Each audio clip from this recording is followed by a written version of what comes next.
विधानसभा राजनगर। बिहार का राजनगर विधानसभा सीट झंझारपुर लोकसभा के तहत आता है। राजनगर सीट वर्तमान में अनुसूचित जाति के लिए आरक्षित सीट है। 1967 में राजनगर में हुए चुनाव में कांग्रेसी कैंडिडेट आर महतो ने चुनाव में जीत हासिल की थी। 1969 और 1972 के विधानसभा चुनाव में राजनगर सीट से कांग्रेसी कैंडिडेट बिलट पासवान ने लगातार 2 बार जीत हासिल की थी। 2010 के परिसीमन के बाद ये सीट एक बार फिर अस्तित्व में आई थी। 2010 के विधानसभा चुनाव में राजनगर सीट से आरजेडी कैंडिडेट राम रमण ने सभी विरोधियों को करारी शिकस्त दी थी।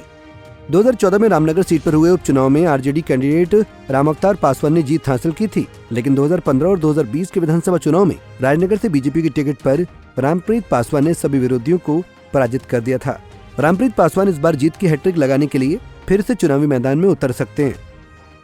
वहीं 2020 के चुनाव में राजनगर सीट पर रामप्रीत पासवान ने जीत हासिल की थी। रामप्रीत पासवान ने 89,459 वोट लाकर पहले स्थान पर रहे थे।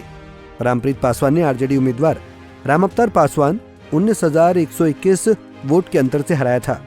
राम अवतार पासवान को 70,338 वोट मिले थे, तो 4,303 वोट के साथ नोटा 30 नंबर पर रहा था। वहीं 2015 के विधानसभा चुनाव में राजनगर सीट से बीजेपी के टिकट पर रामप्रीत पासवान ने जीत हासिल की थी। रामप्रीत पासवान ने चुनाव में 71,614 वोट हासिल किए थे। वहीं आरजेडी कैंडिडेट राम अवतार पासवान को 65,372 वोट ही मिल पाए थे। इस तरह से रामप्रीत पासवान ने राम अवतार पासवान को 6,242 वोट के अंतर से हरा दिया था। वहीं नोटा 30 नंबर पर रहा था। राजनगर की जनता ने 3,447 वोट नोटा पर गिराए थे।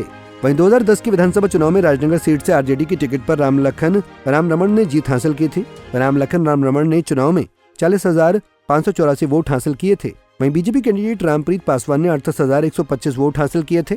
इस तरह से राम रमण ने रामप्रीत पासवान को 2,459 वोट के अंतर से हरा दिया था।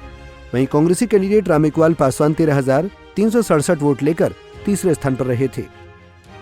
2025 के विधानसभा चुनाव में यहां महागठबंधन और एनडीए के बीच कड़ा मुकाबला होगा। इस सीट पर चुनावी नतीजों को तय करने में पासवान, रविदास, भूमिहार, कुर्मी और कोयरी मतदाताओं की बड़ी भूमिका रहती है। अब सबकी नजर इस बात पर टिकी है कि क्या वर्तमान विधायक रामप्रीत पासवान यहां से जीत की हैट्रिक लगा पाएंगे। Bureau report, Punjab Kesari TV. हमसे जुड़े रहने के लिए हमारे YouTube चैनल को सब्सक्राइब करें और नई वीडियो की नोटिफिकेशन के लिए बेल आइकॉन को दबाएं।